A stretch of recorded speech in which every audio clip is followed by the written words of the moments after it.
Hello student, you must be wondering the name of the chapter. So the name of the chapter is data handling, which is chapter number 3. So first we should learn what is data and handling. It is divided into two parts basically. One is data and another part is handling.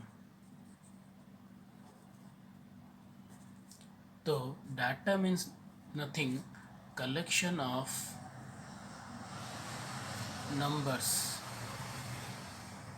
is called data. Handling means the data which are collected need to be organized in a way to give meaning or result. This is called handling. Meaning or result is called handling.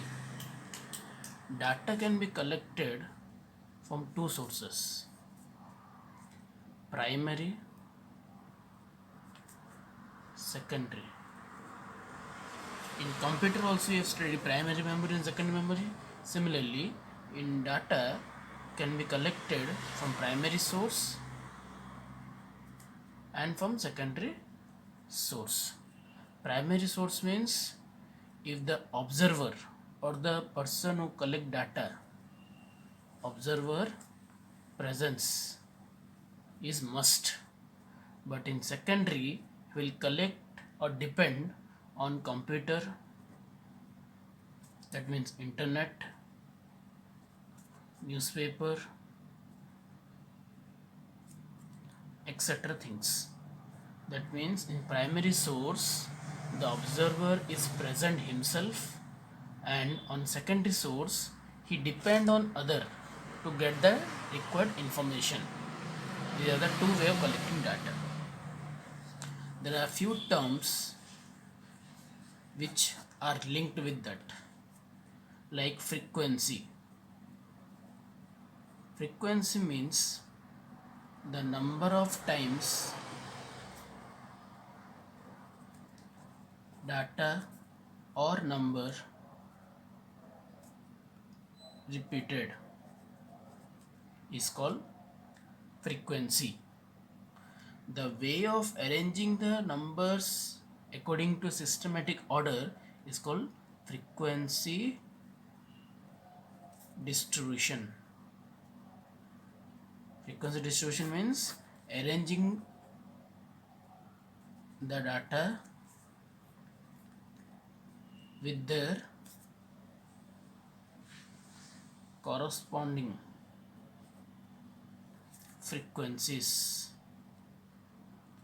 is called frequency distribution table, FDT, or frequency distribution table, in which you have learned in previous classes that you used to write numbers, telemarks and frequency table बना कैसे लिखते थे आप लोग.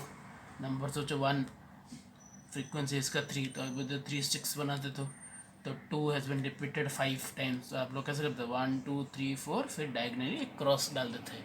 It's called frequency distribution table. Another term is range. Range means the difference between the highest value and the lowest value is called range.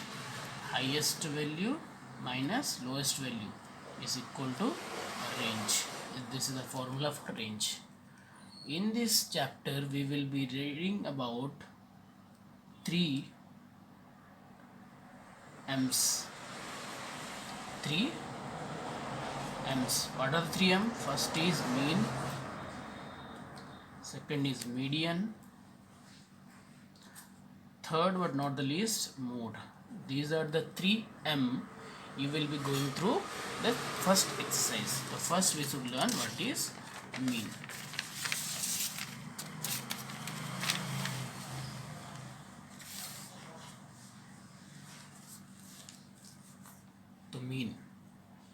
Mean means the average value. For example,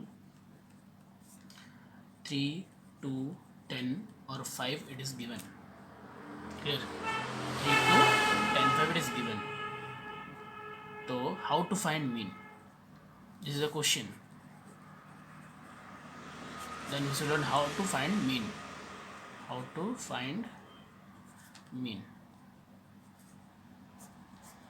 First step, sum all the values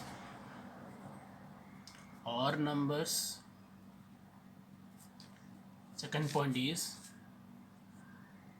divide the sum by the total number of observation.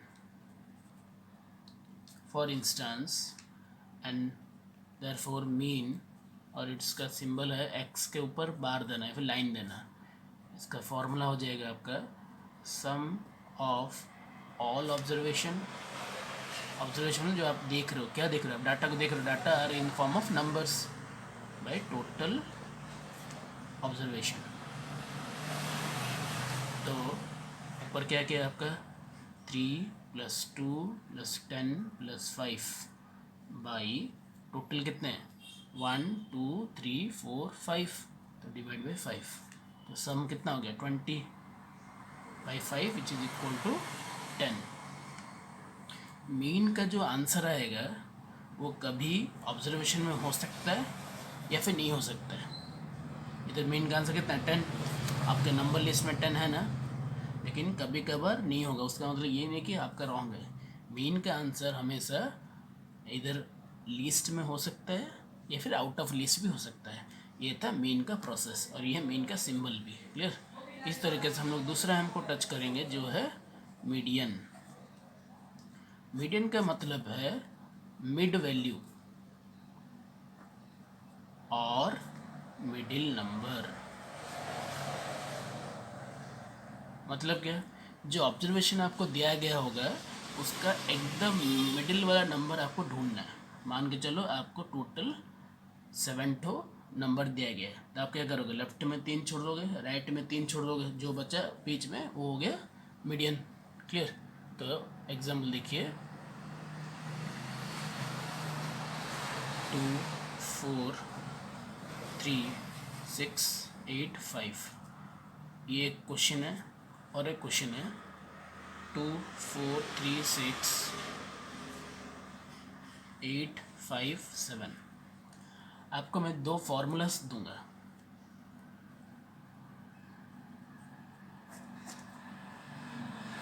अगर आपका number of terms even हुआ, अगर आपका even हुआ. Number of terms मतलब क्या, मतलब आपके क्वेश्चन में कितने बार या कितना ठो नंबर्स या फिर डाटा है. फिर से मैं रिपीट कर रहा हूँ.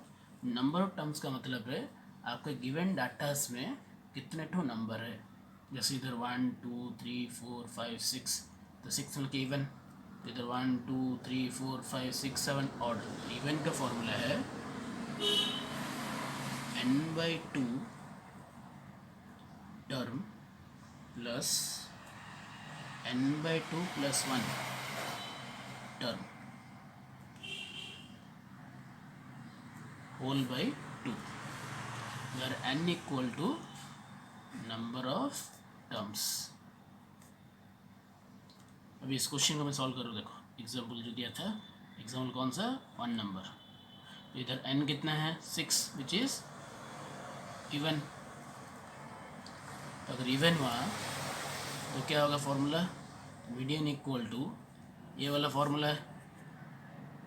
तो n/2 मतलब क्या 6/2 टर्म प्लस ये वाला क्या है, फिर से n का वैल्यू 6/2, साइड में 1, फिर टर्म होल बाई 2. क्लियर? तो 6/2 मतलब क्या है 3, कैंसिल होने के बाद थर्ड टर्म. क्लियर? प्लस ये इसका वैल्यू कितना है third plus 1 term. Equal to ये थर्ड टर्म होल बाय 2, ये third term plus fourth term by 2। लेकिन आप क्या करोगे, इस प्रोसेस को स्टार्ट करने से पहले आप क्वेश्चन को अरेंज करोगे इधर असेंडिंग ऑर्डर में या फिर डिसेंडिंग ऑर्डर में। क्लियर? तो मीडियन का फर्स्ट स्टेप नंबर 1 क्या होगा मीडियन का?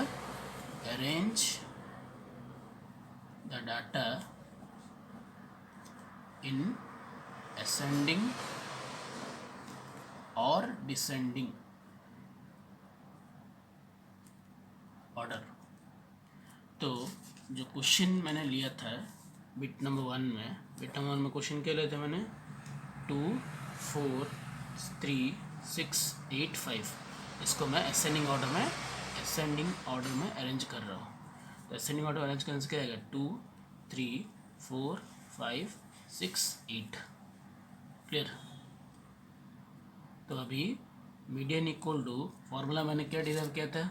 Third term plus fourth term by 2। तो इधर थर्ड प्लेस में क्या है? 1 2 3 4 है, प्लस फिफ्थ टर्म में कौन है? फिफ्थ टर्म कौन है आपका? फोर्थ टर्म कौन है? 1 2 3 4 फिफ्थ बाई 2। तो 9/2 which is equal to 4.5 is the median. Clear? Similarly अगर आप बिट 2 अगर हम लोग सॉल्व करेंगे, बिट 2 का क्वेश्चन क्या था? 2 4 3 6 8 5 7। स्टेप नंबर 1 क्या है मीडियन का? असेंडिंग ऑर्डर में अरेंज करने में, डिसेंडिंग ऑर्डर मैंने असेंडिंग ऑर्डर में अरेंज कर रहा हूँ। पहले 2 आएगा, 3 4 5 6 7 8। क्लियर? फिर आपका इधर n इक्वल टू कितना है? 7 विच इज़ ऑड। तो मीडियन का ऑड के लिए फॉर्मूला क्या पड़ा था? n plus 1/2 term. यह है ऑड के लिए फॉर्मूला। पीछे इधर पढ़े थे तुम लोग इवन के लिए फॉर्मूला, यह है ऑड के लिए फॉर्मूला। क्लियर? तो इधर n का वैल्यू कितना है? 7 प्लस 1/2 टर्म, तो 8/2 which is equal to fourth term आया। ये आंसर नहीं आया। फोर्थ टर्म में कौन है? देखो 1 2 3 4। अब राइट से भी देखो 1 2 3 4। Answer is 5। तो आपका मीडियन आया 5। आप देख के भी अरेंज कर सकते हो नंबर्स को। इधर फॉर्मूला डाल के करो, देख के भी कर सकते हो। कैसे? इधर कितने? 7। तो अगर मैं लेफ्ट में अरेंज करने के बाद लेफ्ट में 3 छोड़ दूंगा, इन 3 को, राइट में इन 3 को छोड़ दूंगा, तो बीच में बच्चा कौन? 5 ना। तो आपका हो गया मीडियन 5। लेकिन इस केस में इधर है टोटल 6, तो इस तरफ से मैं 2 छोड़ूंगा, इस तरफ से 2 बच्चा क्या बीच में? 2। अगर 2 बच रहा है उसका रूल है दोनों को मिला के बाई 2 करना, जो आपका है 9/2 विच इज़ 4.5। सेम आया आपका। ये भी एक तरीका है, लेकिन आप हमेशा मेथड से करिए ताकि in future it will be highly required for you. Next आया मोड, लास्ट वाला एम में है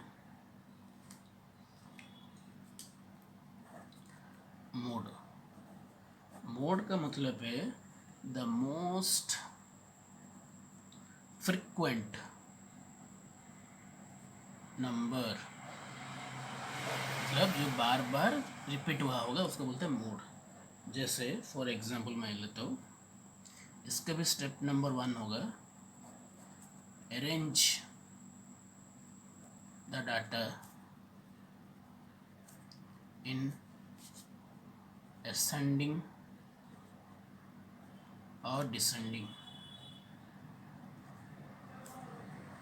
ऑर्डर।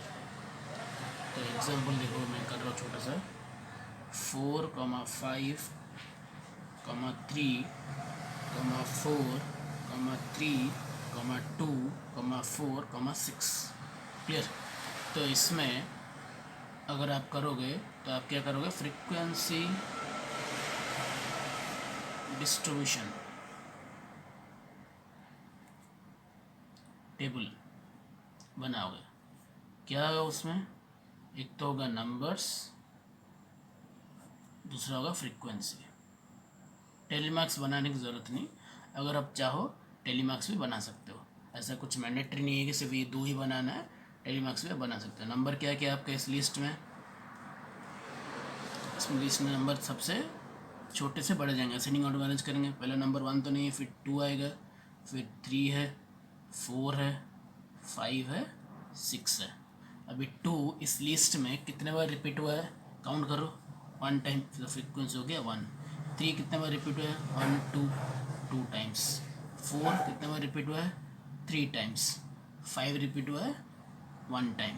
6 रिपीट हुआ है 1 time. Now count the total, 1 + 2 3, 3 3 6, 8।